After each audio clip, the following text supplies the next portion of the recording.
Je fais de l'auto-hypnose, je respire, je ferme les yeux, je me mets dans un lieu calme, bien assise.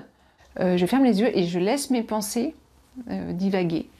Donc je ne me lance pas un thème ni un sujet et ça peut durer un quart d'heure, 20 minutes maximum.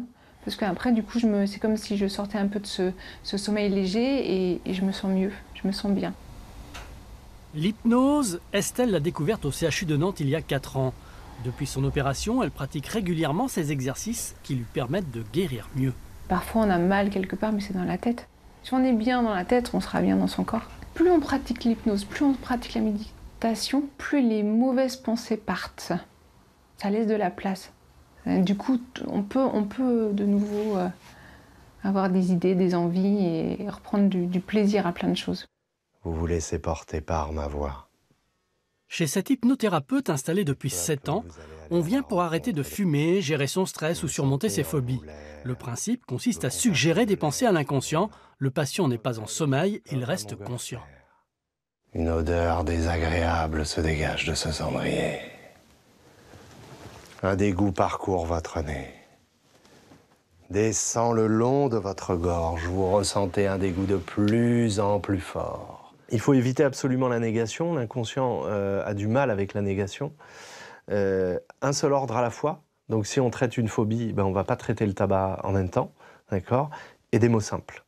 Dès qu'on utilise des mots compliqués, l'inconscient ne comprend pas. À l'hôpital, l'hypnose est pratiquée par des médecins, des infirmières, des kinés, tous bien formés aux différentes techniques.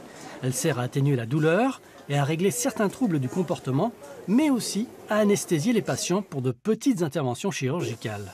Ça ne remplace pas l'anesthésie, c'est-à-dire que quand on est en état hypnotique, on perçoit la douleur. On va être amené à la gérer, la ressentir un peu différemment, avec davantage de détachement. Et donc, on réalise des interventions sous hypnose.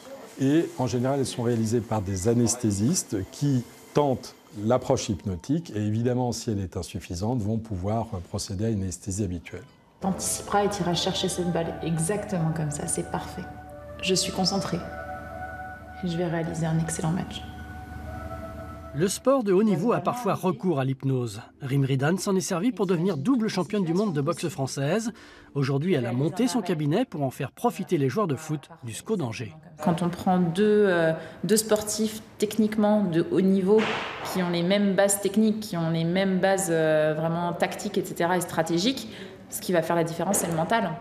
Et tu ressens toutes ces sensations de concentration, d'anticipation. À raison d'une séance par semaine, Ludovic Butet a vu ses performances s'améliorer, son entourage aussi. Très bien. Et ils ont vu aussi, eux, des changements sur mon attitude, sur mes matchs. C'est pour ça que je continue, c'est pas une histoire d'une fois et que j'ai fait et fini. C'est un travail qui est long. Afin que zéro, tu puisses ouvrir les yeux et revenir ici et maintenant en pleine possession de toutes tes facultés déjà améliorées. L'hypnose, une méthode simple et efficace qui fait de plus en plus d'adeptes. 70% de la population y est réceptive.